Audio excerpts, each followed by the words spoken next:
friend, we are very sorry. Welcome to Strange New Borgcast 3.8 with Anne-Marie and Peter and Lilah. Hello! Yes, we can only apologise, although really it should be the writers of the show that can apologise. But any more on that later. We have some... Previously on Star Trek Strange New Worlds. All right. What is Starfleet? Christian and Ori pointed out, remember you were trying to think of what the... what was the beastie called from... I just referred to it as an elemental, didn't I? Yes, the big flying thing. Yeah. Chikaru, was it? Something like that? Something like that. Anyway, apparently, according to Christian, the beastie you were looking for is the Beanstalk monster from Hellboy 2, The Golden Army. Yes, which when he posted that, I was like, yes, that's exactly it. Thank you very much. There you go. Mystery solved. Thank you, Christian. Thank you. But yes, unfortunately, we do have to cover 4.5 Vulcans because that's the way the podcast works. Curse you, arbitrary rules.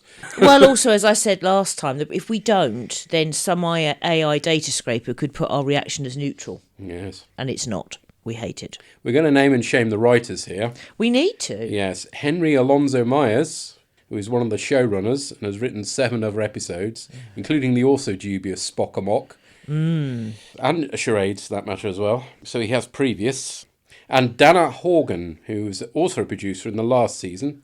And apparently they'll be writing 3 episodes next season, which I'm not so much looking forward to. No. No, they filmed 4 and 5 back to back, didn't they? Yeah. So hopefully they may have picked up on some feedback before they started writing the next episodes. Hopefully. Because, boy, did they get some feedback on this one. Some humans eat a great deal of meat and also cheese. How much cheese? A great deal of cheese. So, you start with First Officer's log. They're coming into the orbit of Pamanti 3 and they're going to have some shore leave. There's a big chunk missing from a moon. Right. No, it reminded me of Star Trek 6, the moon, Praxis. Okay. That shot of Praxis, yes. Right. She is avoiding someone on Pamanti 3. She and La'an having a conversation. Spock goes to sit down and then La'an comes up with some weird shit about why he shouldn't. Why can't she just say... He says this seat taken. Why doesn't she just say this conversation is private? I don't know. Yeah. Anyway, she makes it weird. And then Marie and Pike are sparring and they're talking about this dinner where the Vulcan admirals, she wants to invite him over to try and get her.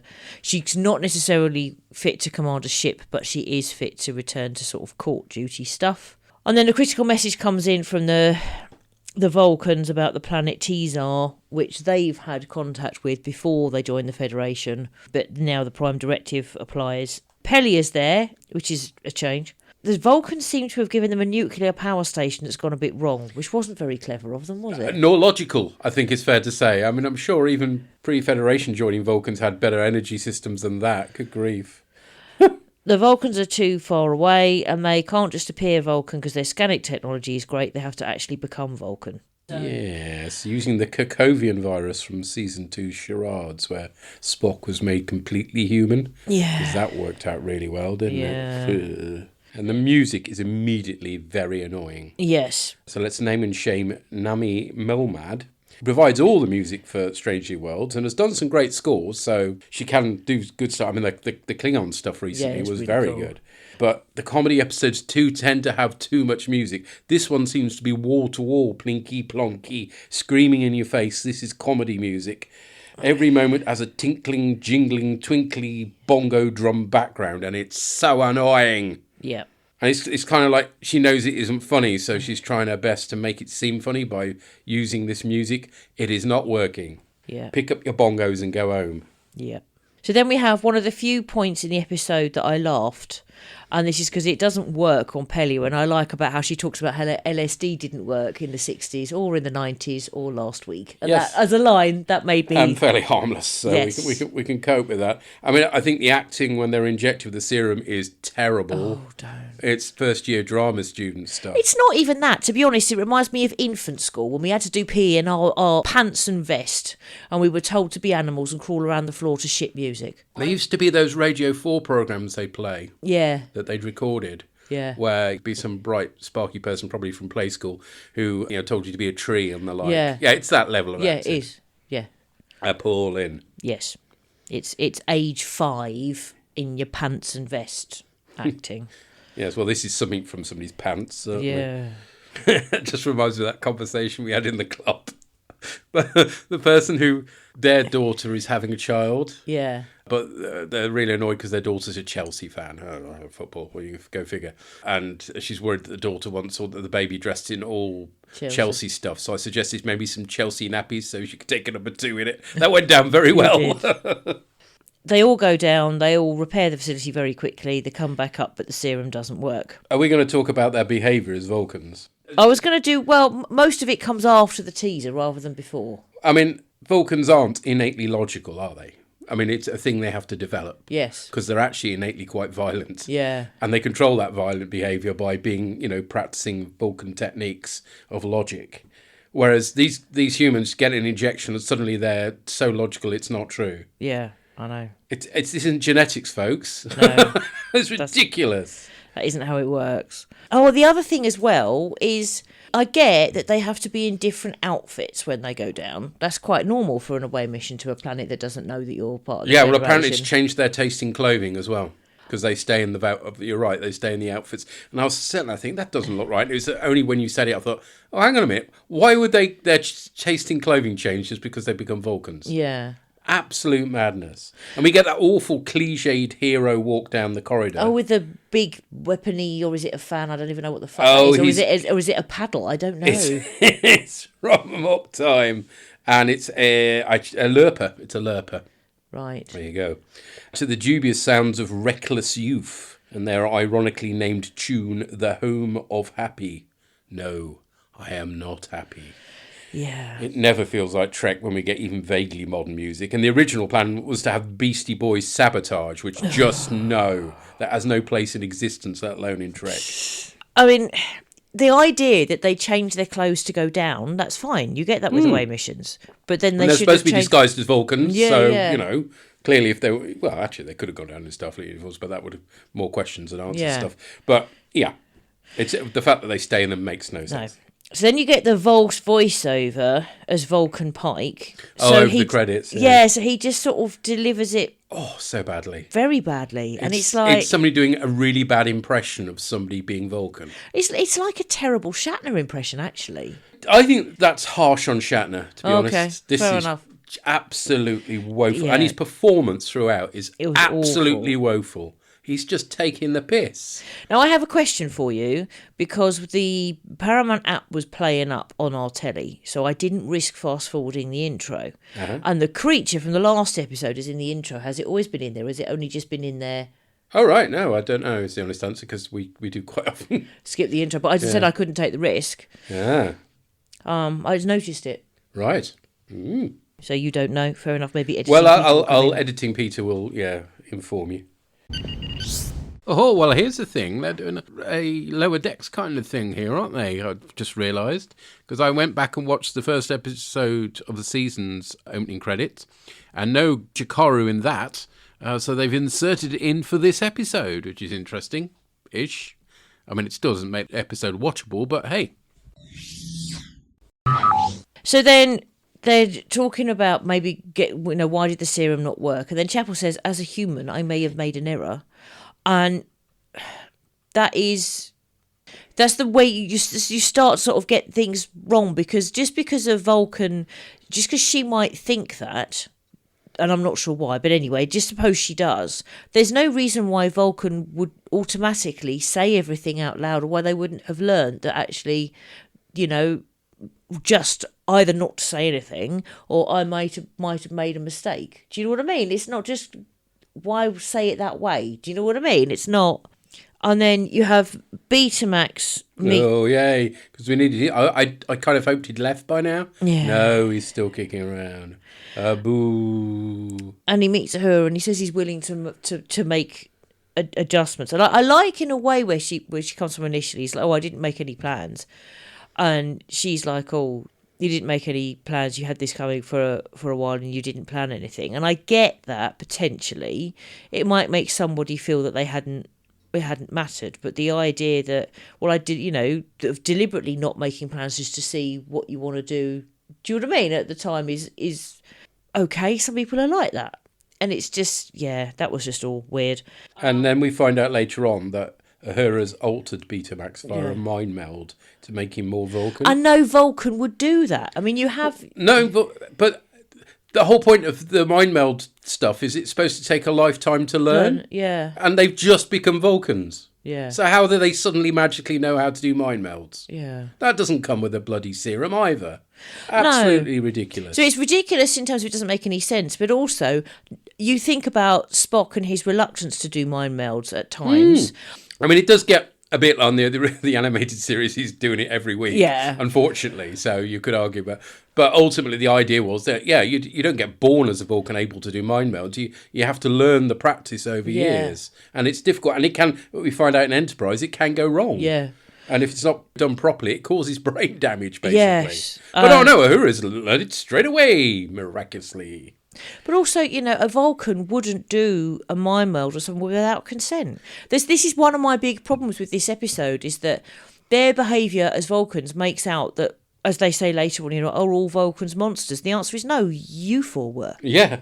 For no adequately explained reason, but you four were, doesn't mean Vulcans are at all a Vulcan. We haven't never seen a Vulcan without any provocation beyond, or we might not be compatible, which is what they have with Uhura, doing of mind meld without consent. I mean, Spock, it's awful when Spock does it in Star Trek 6, but... Very reluctantly does He does it very reluctantly. And only to effectually, save lives. Yes. So. Yeah. And you put your finger on it. Is it logical for Vulcans to be rude? Because generally they aren't. I mean, admittedly, they started going this way from Deep Space Nine's Take Me Out to the Holosuite. I never understood why that Vulcan captain was so obnoxious. No. But, perhaps you could argue some Vulcans are obnoxious just like some humans are. Yeah, that's fair enough. But all four of these Vulcans are obnoxious. That doesn't seem very likely, does it? No. I mean, I think the last proper Vulcan we had, ironically, and we don't often sing the praises of Voyager, was Tuvok. Yeah.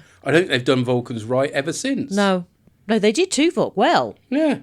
So then, because of no reason at all, fucking Kirk's in it again, just to make the episode worse. Oh, yeah. I'm just passing by on my half-broken spaceship that I'm not actually the captain of. Yeah. Oh, my life. I mean, whilst we praised his inclusion in the episode before last, wasn't it? Yeah. That was fine because he was on his ship, and then the Enterprise had to come and rescue them. Fine. That's completely justifiable in the timeline. The fact that he's here today just because he's turned up, I don't know, just absolute rubbish. And then Pike is vacuuming obsessively. Why? When have we seen a Vulcan do that? Well, the argument is because humans smell, so suddenly he's objecting to the smell that he'd put up with, whilst he was human, but now isn't as a Vulcan. I mean, that's not the greatest of, but it's the way he's doing it, just comedy performance over the top. And I get you do have humans smelling to Vulcans on a number of things. I remember in Enterprise, I think it's T'Pol has a nasal suppressant. But it doesn't look as though he stopped caring about Marie. So why would he be so arsey about it? Oh, I don't know. Just ridiculous. Like, I get that maybe he's struggling with the smell. The answer is for comedy. Yeah. Yeah. So right. I get that, this bit does make sense. Vulcans have a heightened sense of smell. We know that it's that in the past that Vulcans have struggled to cope with the smell of humans. Because they have a heightened sense of smell. And so it's logical that Vulcan Pike would start removing her clothes and doing what he can to remove the smell, but there's a better, more polite way to say it, or you just do it without saying anything. Vacuuming doesn't get rid of the smell, neither does using a duster. Yep.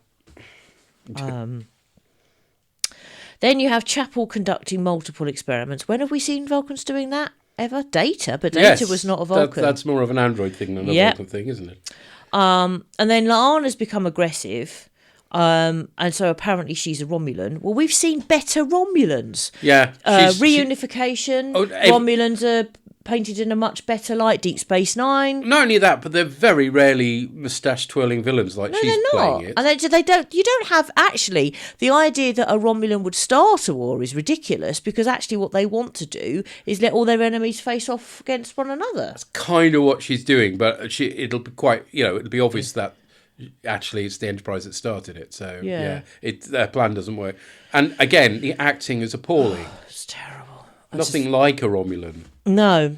And then you find out that they've all decided to remain Vulcan permanently because they think it's superior or something. Now, the only one that to me makes any sense is Lilah, because she is a bit paranoid anyway, a bit aggressive anyway, as a human person, if you see what I mean. Yeah. If she has more ideas, is more aware, can somehow make herself and her ship feel more safe by being Romulan, that I kind of get. It's the only one that to me has any justification at all. Yep. Makes any sense at all is Lilah wanting to stay. The others, no.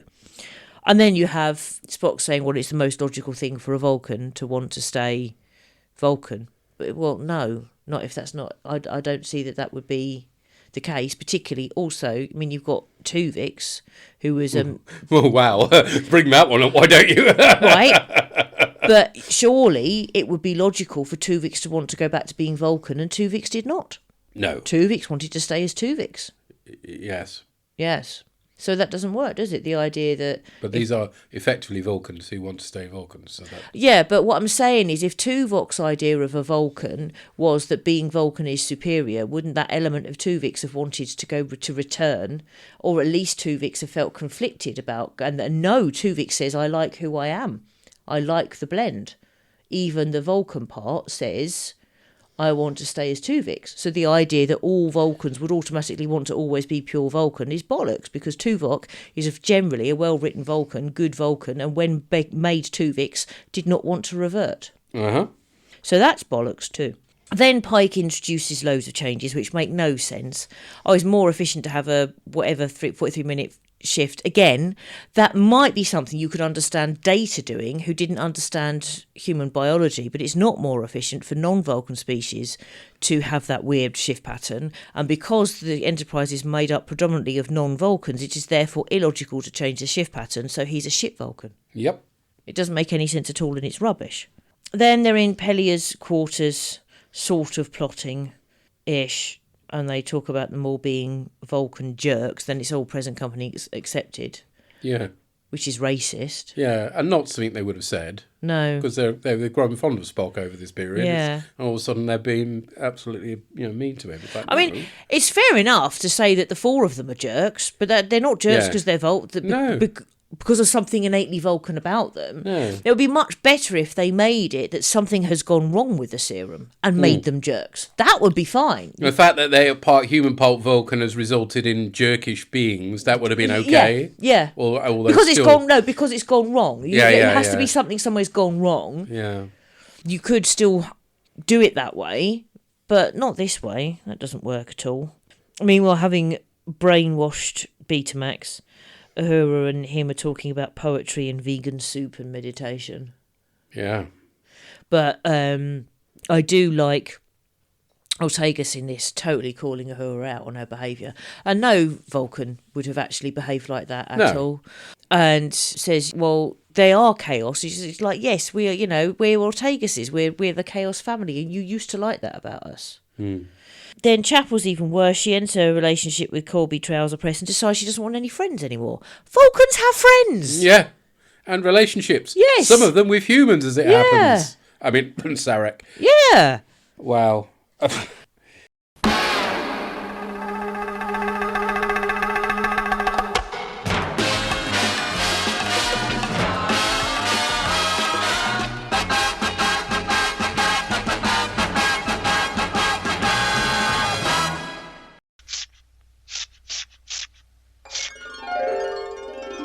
I remember the day the girls came over for bridge club. I was so embarrassed because of lingering odors.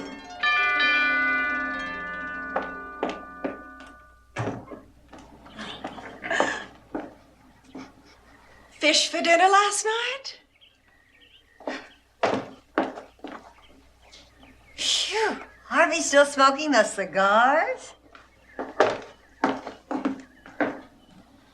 Christ, did a cow shit in here? Lilah finds Scotty and Kirk and tells them the ship doesn't have enough weapons. Meeting in Pelia's room with Spock again, Una says she knows an expert on Catras that could sort the Vulcans out. Oh, I put Vulcan, which is a fair enough Spelling mistake there, I think. Sadly, it's not Cybok. I wanted Cybok. It's a Vulcan she didn't mention before because he's her ex. Plus, the writers never bothered to write that into the continuity until now. Yeah. The Vulcan X is improbably named Doug, but he does explain that, sort of, and is played by Patton Oswalt. We know him from Agents of S.H.I.E.L.D. Yep. But he's also in 2 episodes of Brooklyn Nine-Nine as the Fire Marshal. Yes. All 6 episodes of BSG spin-off Caprica. Oh, yeah, we watched that, didn't we? Yeah, back in the day. Or an episode of What We Do in the Shadows as himself. I do vaguely remember that. Yes. 1999's Andy Kaufman biopic, Man on the Moon. And he also, and I didn't know this until I IMDb'd him, voiced Remy, the star rat in Disney's Ratatouille. Oh. So that's him. Okay. And he could play a convincing Vulcan. Yep. Admittedly a slightly eccentric Vulcan, but nevertheless, he's far more convincing than the other 4 are. Yeah. And you can tell that he's mesmerised by Una, Aw. but he doesn't go over the top. He still is Vulcan in his speech patterns. Yeah. But if they'd got him to do a Vulcan delivery for the opening credits, it would have been fine. Fine, yes. I mean, he's an atypical Vulcan, but that's allowed. Yeah. Unlike the other 4 that are, well, they're atypical Vulcans, but they're somebody's idea of what a Vulcan is and miles away from it. He's similar to, the Klingon scientist we met in Next Generation Season 6's Suspicions, or Jaden in Academy, for instance. So, Yeah. atypical Or Nog. Klingons, atypical Rom. Not Nog, Rom. Rom, yes. Yeah, Rom is atypical Ferengi, yeah. yes. So, I'd be up for this character returning. I think he's about the only redeeming feature of this story. He's rather nice. He had a line which is the only other time I laughed. Yes, I heard you laugh because just to draw the curtain away. Normally, I watch these episodes twice, once to make notes and once with Anne-Marie. And it's like I only finally got round to watching the episode 2 nights ago. There was no way I was watching this again. So I was eating dinner as I heard Anne-Marie laugh, and I thought there was a funny bit of this episode, and I kind of worked out by the end what it was. So there we go.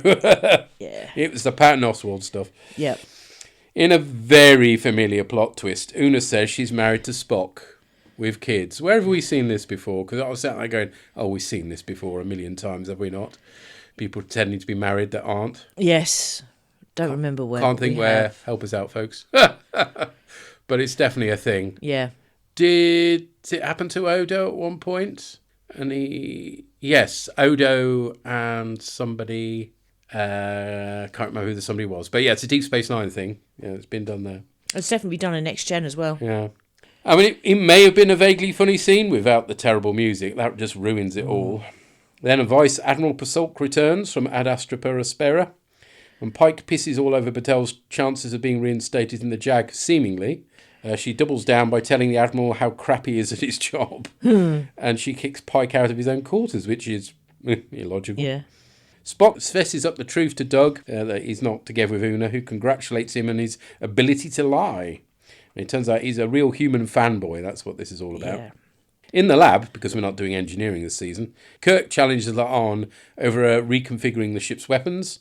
Turns out she's getting ready to start a war, and she punches him. And then Scotty gets her electrocuted, which is something of a relief, to be honest. There's a massive plot dump from Una talking about how Doug told Spock all about Catra's enabling Free the Crew to be restored, which gives away just how little the writers cared about the plot. Yeah. And we're just in this for the very feeble laughs. Yeah. Spock then catches up with Lilah in Cetacean Ops, which is lovely to see. A little dolphin at the bottom. I didn't see the dolphin. Oh, you missed the dolphin. It's the Patton Oswalt and the dolphin are the only good bits of this story. Although this isn't actually Cetacean Ops, we find out, but we're in her mind, which for the purposes of cheapness looks like the Enterprise sets. She's wearing an outfit reminiscent to the one worn by the female Romulan commander in the Enterprise incident. So I like that at least. Yeah. I mean, the costume department are doing their job fine, I suppose we can argue. He says the fact she's an augment has led to her being different to the other converted crew. Quite why that would have led her to being a Romulan is beyond me. They do a fight throughout the ship, which turns out into a dance because reasons. God, that was the point at which the TV died. Yeah, it just turned Gave itself. up. It just said this app will close to save memory and went black. Perhaps it should have said this app will close to save you. I mean, I think maybe it should have done. Yeah. Wow. Pile of wank. Her apologises to Betamax and they decide to start over. Her choice in men sucks. Batel and Pike are washing up the old school way, which seems unlikely. Yes. I mean, I can understand him wanting to do the old-fashioned cooking because the skill and enjoyment in that. Does anybody enjoy washing up? No. I mean, it's just a chore that you do. Or if you've got a dishwasher in the 21st century, you can do it. And I'm pretty sure they've got better things to do it with in the 24th century. Yes. Absolutely insane. Admiral Pasulk calls and tells Battelle she could have his job because he's retiring because of her blunt honesty. Oh, okay. Again, doesn't make much logical sense, but he's there for the comedy. Spock rocks up with Corby Trouser Press to Chapel's quarters to get apologies and a crap soup. Arn apologises to Una. She says she was weird before because she found Spock's socks in her drawer. Spock's socks. Wow. And Una's back on with Doug. Yay! That's sweet. I would have watched the whole episode about that, to be honest. Yeah. Kirk is treating his face injury with scotch, which is wisdom. Apparently Scotty is drinking it for the first time, which... That's just not realistic. Improbable for a Scotsman, surely. I mean, Purry can put us right, but do you not put it on your breakfast from the age of 5? I would have thought. Kirk remarks that they make a good team, which is deafening lore droppage, isn't it? Just a really unsubtle clang that falls with. We should work together on a ship, maybe, at some point. Perhaps called Enterprise. Don't. Oh, really? This is the best you can manage? I can only hope this was like a bad day at the office. They were rushed and they just wanked this off onto the computer because they had nothing better to film. Either that or because they were so short of time, this episode was written by AI. Yeah. I'm sure AI could have done a better job, to be honest. It probably got the Vulcan stuff right.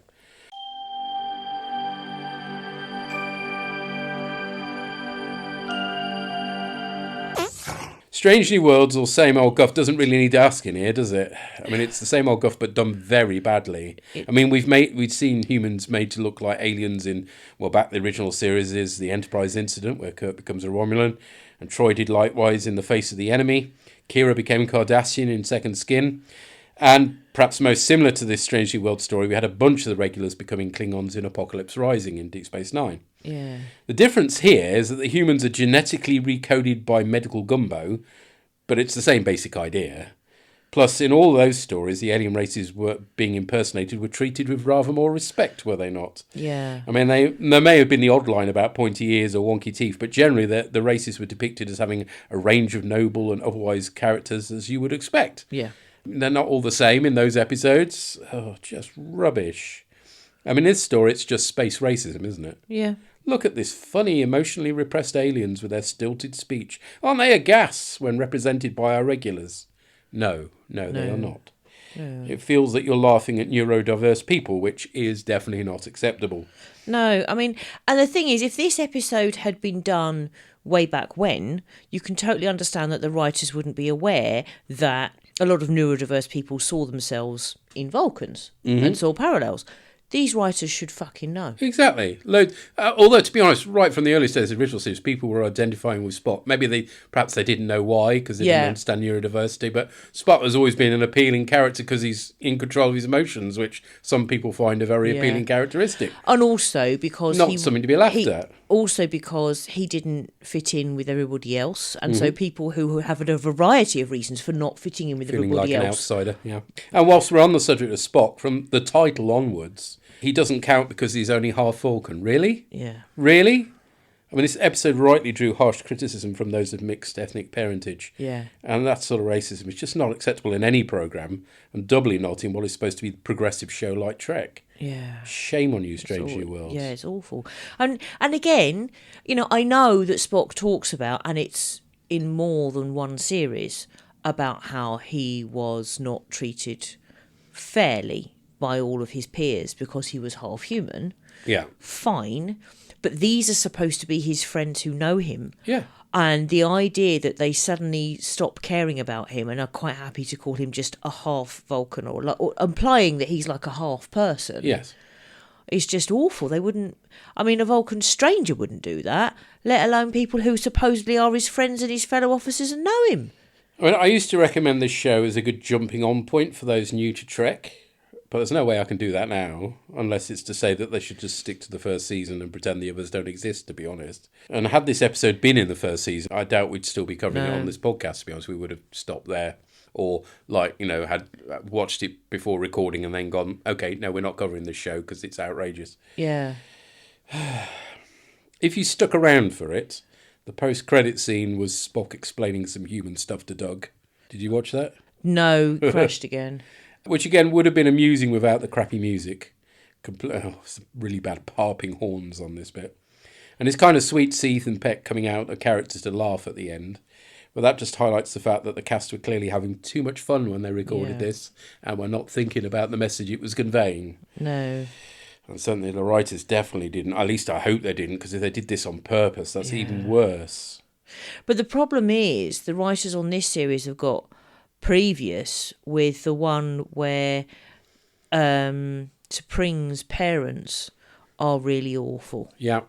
And they're all, I mean, Vulcans, basically, they've gone from being slightly, from Deep Space Nine onwards, slightly bad guys to now just being a source of ridicule, and it's not right. It's just not on. And the thing is, if that had just been T'Pring's parents, that would be okay. You think about Sorella and her attitude to Dax. She's not made out like all Klingon women are like that. It's just her. So it could have been just T'Pring's parents, and that would have been okay. But then, in order for it to be okay, you needed other Vulcans to be normal for Vulcans, if you see what I mean. I mean, it really feels like the writers never actually watched Star Trek, and they've just heard about Star Trek from somebody, and this is their take on Vulcans as a result of secondhand stuff. It doesn't feel like they understand the show at all. And by that I don't mean Strange New Worlds. I mean any Star Trek show. Yeah. Oh, dear oh dear. And one of these, they're both showrunners at various points, but yeah. Well, there we go. We've got this one over with at least. But there better not be any more like this in the next season. We might not cover the next season, to be honest, because unless there's some good ones to balance it out, I suppose. I mean, that's the thing. There have been some okay stories this season. It's not like they've all been bad. But this is just... I quite... up there with Shades of Grey. I mean, Shades of Grey is crap because it's loads of reused footage. This is probably... And the non-reused footage stuff is awful. But this is insulting. Offensive. Yeah, and offensive. You're right. I watched it with Quinn because we'd been watching something else and they were pinned down by a dog. Which happens in this house. Yeah. And I just asked them afterwards, okay, I had warned them, I did warn you, what was it like? And they went, it was awful. It was badly written, terrible and racist.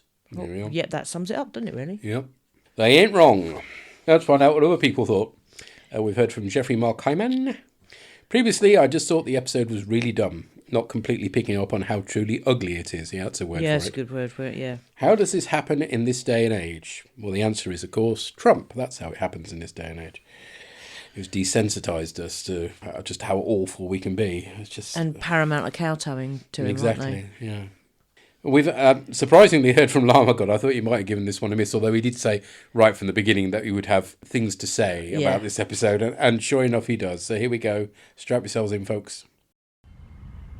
Long log, Saturday, fix the shear, care, feek it. Okay, my turn. Off we go then, I guess. Where to begin? This is a terrible episode in every conceivable way, and to my money, the worst episode of Star Trek ever. In terms of being problematic, this episode is even worse than Charades, where Spock becomes completely human. That episode at least had the same grace of, for example, Pike being the flustered dad, and also T'Pring's dad and everything. There were some funny moments, and it was only really when you scratched the surface that you realised how nasty it actually was. This episode is just nasty. So there's nothing to scratch away. The nastiness is at the forefront, pure and simple. Some of the Enterprise crew have to be transformed into Vulcans because of reasons, and then immediately become actual complete racist pricks. Now, we know from Enterprise onwards that the Vulcans are really, really racist, but this isn't an innate thing. This isn't an innate feature of being a Vulcan. As with anyone in every society, this is a thing that's learned and taught. Also, we know that Vulcans are not innately logical. They are, in fact, very emotional beings. They feel very, very strongly. This is why we have the differences between the Romans and Vulcans, and why the Vulcans live their lives they do through meditation stuff to curb the impulses that the emotions bring. Being logical isn't something they biologically are. I'm not going to say fairness, there's no fairness to it, but this episode does try to give lip service to the intensity of feeling Vulcan emotions during the first transformation, but then they also hand wash it by saying that whatever tech magic they used to transform the crew into Vulcans was also based on Spock's mental state, which means they end up where he was mentally at the time, and that just doesn't wash at all. It's just an excuse, because what they really wanted to write was an episode that featured a lot of bigoted bullying, and that's just nasty. The various different portrayals of Vulcans by the regular crew members are mostly all awful, and are mostly all also mocking neurodivergence and some way or the other. As discussed previously, Spock can be read as being neurodivergent in some capacity, and they mock him remorselessly in this episode. We have Pike with his obsessiveness and sense of smell. We have Chapel deciding that she doesn't need friends anymore because she just needs to get on with the task at hand. These are all caricatures of neurodivergent people, and it's really offensive. And as well as being offensive, the performances are just crap. Anson Mount's performance is a far cry from his performance in, let's say, something like The Elysian Kingdom, which was a nice little break from him usually being the calm, competent dad of the crew. And it was funny as a result by sort of undercutting that. This performance, though, is just really mean-hearted, really mean-spirited. It's clearly mocking people with neurodivergent behaviours, and it is just shit. And then, of course, we have Lilah, who becomes a dangerous, violent, revolutionary warmonger in this episode because of her genetic heritage, because she's an augment, proving once again that, yes, what you are biologically matters more than anything else. What's insulting about this is that we had a whole episode of her in season 2 coming to terms with her own genetic past and the fact that she isn't what her biology makes her. She isn't Khan. She is her own person, and she's capable of doing whatever she wants to do. And that is just infuriating. And then on top of all this, there's a continuance of Spock being considered lettered because, of course, he's mixed race. Because, of course, only genetically pure people can be good and proper, and there's no such thing as people being able to appreciate the joy of being part of multiple cultures. No, you have to be pure, be one thing or another, and you're defined by what you are genetically. The message of this episode really seems to be you cannot be anything other than what you were born to be, and that determines who you are and what your worth is, and that is possibly the worst thing Star Trek has ever done. It is the antithesis of Star Trek and this message that Star Trek usually puts out. It is insulting and fucking infuriating. And as well as this,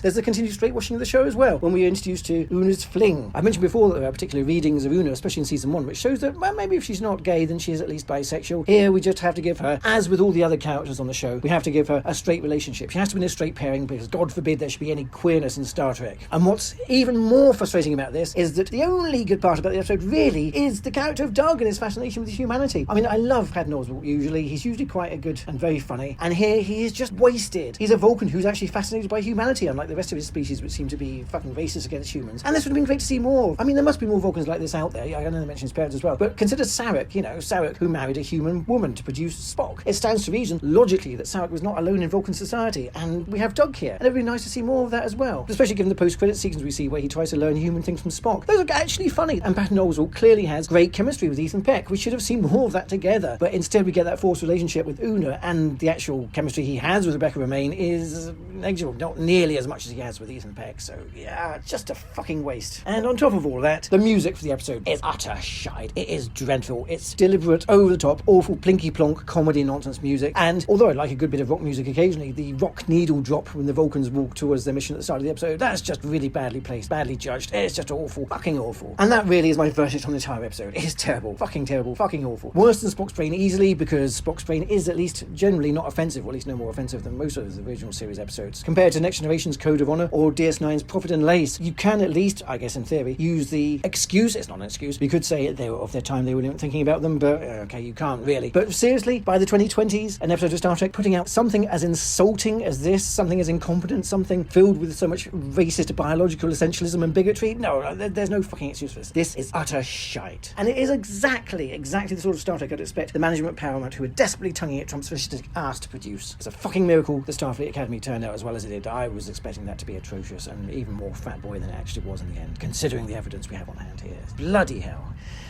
But, as ever, I will of course be interested to make out what everyone made of this episode, or I think I can probably guess. I hope that everybody, well, has at least taken a deep breath after all that. And until next time, which, sure it can't be as bad, until next time, glory to you and your cast.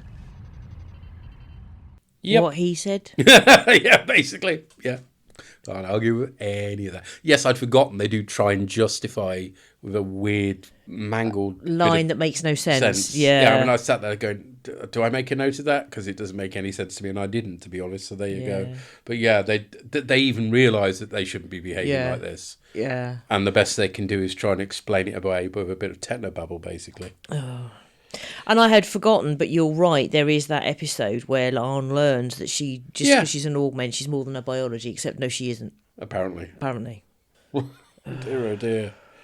I mean, yeah, Spock's brain is just dumb. Yeah. And it adds some amusement value, I thought. Yes. There are boring episodes of Trek, but this stands out as the most insulting episode. Yeah, of Trek. this is horrible. That's just the thing.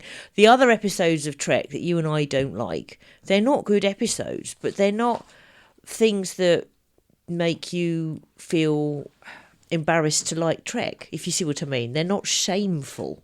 Yes. I would be very embarrassed if somebody saw this and thought Trek was like this generally. Yeah. And you're right about the straight washing as well. And also, there is far more chemistry between Patton Oswalt and Ethan Peck. That should have been the relationship. Yes, that was interesting, yes. I don't know, I thought, and sorry, I can't remember her name now, who plays Una. Rebecca Romaine. Yes, I thought she did an okay job. Oh, yeah.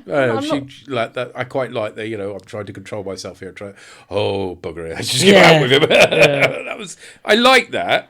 But you're right, because we've had so many straight relationships, this just feels like another one. Okay. Yeah. When are we going to get one that isn't straight? Because, or even just platonic. Nobody seems to have nice platonic relationships, really, do they? Not really. I mean, the person who ought to be having them is Spock, and he doesn't apparently do platonic anymore. He just, dances. Or something. Oh, yeah. And you're right, Anson Mount, we know that he's got breadth as an actor because we've seen him in other ones where he's sort of playing the character a little bit different or playing something else. But this performance is just awful. He got away with it in the one where it was Star Trek, basically doing Star Trek, and he was Gene Roddenberry because he just about rode the comedy, I don't know what you call it, knife edge with that. This, he just goes completely overboard. And it's embarrassing, absolutely embarrassing to watch. But and then the director should have, I haven't mentioned the director's name, but at some point you should say, can you just dial that back a bit, please? But then, again, how much of this is the fault of the director? We need to shame the director. Maybe. I did make a note of the director, because, the main problem is the script. True. It's racism. The overacting I could probably have forgiven if it wasn't for the racism. The overacting was the only issue. I wouldn't have an issue with this story, but the writing is the key problem. Well, maybe Puri found something to like about this. I doubt it. Let's find out. Hello, Orgs. Puri here to, I guess, talk about 4.5 Vulcans. Not your fault. This is a terrible episode. This is, to be honest, since I watched it, I've been bouncing in my head between, do I just want a kind of accountability investigation like we do in the Railway, where we're trying to find out why something this bad went wrong and find out the causes so this doesn't happen again? Or am I thinking more of, I want the people who made this to come and explain to the rest of us why they did this to us and, basically apologise to us. And I'm reading towards the latter. Now, I'm guessing people before me have already talked about its horrific treatment of things like self-harm, people who are neurodivergent, people who are mixed race and all those things, which is just, it's not even deliberate, it's just bloody tone deafness on those ones. But there's and those are its biggest problems. But like I say, other people have addressed these better than me, so I'm going to address the other things that annoyed me in this episode, not just that. And one of mine, and why I think I'm erring towards the latter, is it's not like the people here aren't talented. There is some good stuff in this. And what possibly annoys me is it's in this absolute pile of crap. So, for example, I do like the scenes between Lilah and Una. And actually, I think we should have got more of that. We only really had that in the first season, and I kind of wish we'd seen more of this now, because yes, them just having girl chats is fun. The scene with Spock kind of in mind dance fighting with Lilah, again, that was actually well put together. The music worked really well there. It was a good scene. Sadly, it's a good minute in an otherwise terrible 45 minutes of programming. Pelia's desperately fighting tooth and nail to try and make this episode palatable. She's doing her best. And there are even some quite cute moments of, Lilah and Pike both admitting they know Romulans look like Vulcans. That's neat. But like I say, these are minutes. Doug, the Vulcan who's a weeb for humans. That sort of thing I'd be right up there with, and with Patton Oswalt as well. But again, wasted few minutes of mild entertainment in an otherwise hateful episode. Now, comedy's harder. I will always say comedy is more difficult than drama because comedy is very subjective. So I didn't find the comedy funny, but I think it's worse than that. I think this was made with the thought of, we have to have a comedy Vulcan episode. Now, this has been diminishing returns. I quite liked the body swap one. I thought that worked quite well. The second one with the Spock being human, I found it entertaining, but it wasn't as good. And then this is just terrible. Like I say, literally an episode where they all get at Spock for being mixed race after he says he literally cut himself. It's tone deaf. The way they act as Vulcans is actually, in fairness, Uhura and Chapel are both fairly normal, but Pike just seems to put on a weird sort of robot voice, and they try to do the domestic thing again, which doesn't work nearly as well. And Lilah is, quite frankly, I still think the way she's kind of vaguely vicious, I swear this is a screenwriter's ill-disguised kink on screen with that. And again, even then, there's, the stuff with Scotty and Kirk should be funny, but it just isn't. It's just, the whole episode is annoying. And like I say, there's good concepts here. The idea of them being turned Vulcan, again, the fact they have to get there is so many plot hoops they have to jump through to make it so they have to become Vulcans.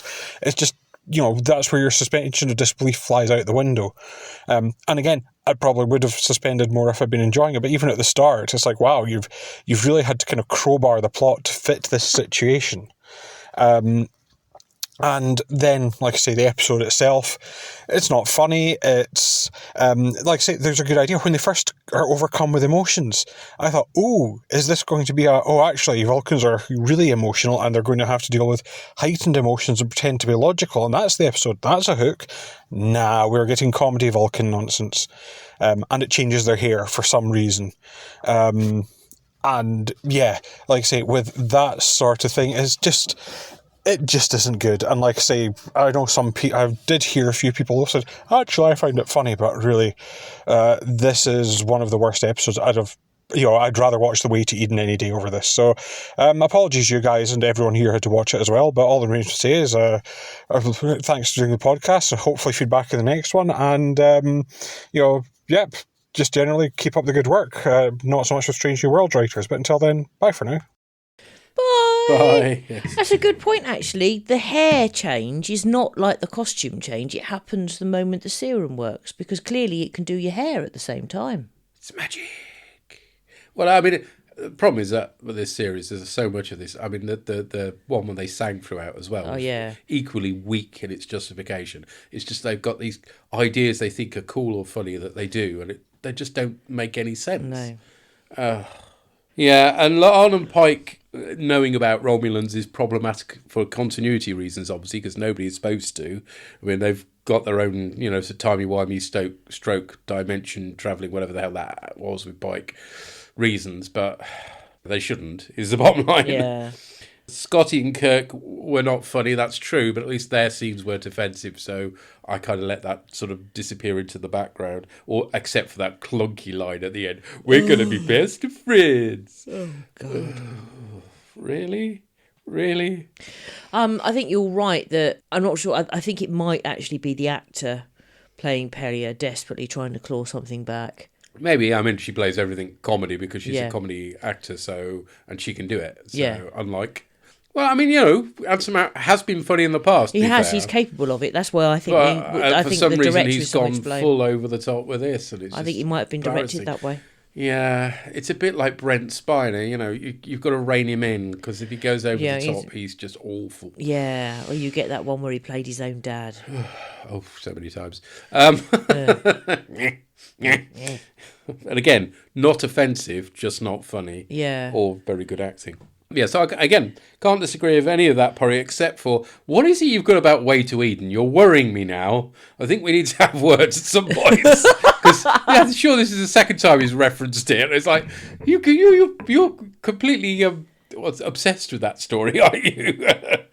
I've got to go back and listen to our coverage of Way to Eden to see if he liked it now. Because, yeah, okay.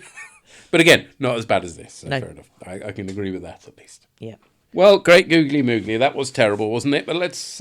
pretty sure the next episode isn't as bad as this. I can't remember disliking it particularly. I now know which one it is, at least. All right. Again, thanks to Memory Alpha Pictures. And the title is actually a clue. Is it the last one or the penultimate one? It's the penultimate one. Okay, the last one I remember. The penultimate one I don't. What is it? Terrarium, which is where you keep... reptiles, isn't it? Exactly.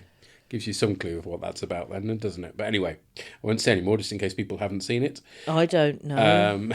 So we're covering that on the 6th of May, Wednesday. Yep. And on the 30th of April, we're covering the last episode of Babylon 5 Season 1, Chrysalis, which, again, will seem like the greatest work of art in comparison to this pants that we've covered tonight. Yeah. Thank you to those who fed back. Thank you. For your determination to watch it, Guy, blimey. And no, I certainly don't blame anybody who didn't. No. And till the next time, we're sounding very disappointed in your ears. Take care. Cheery bye. Bye, boy.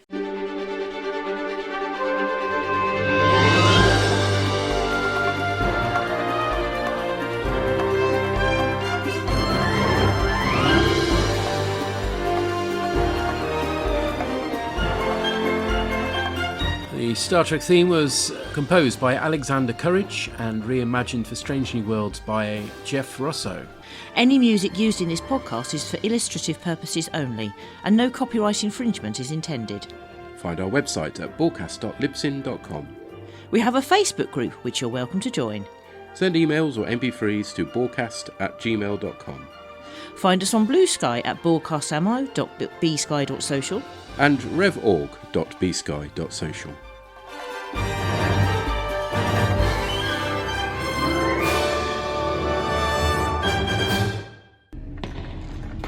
Shut it down!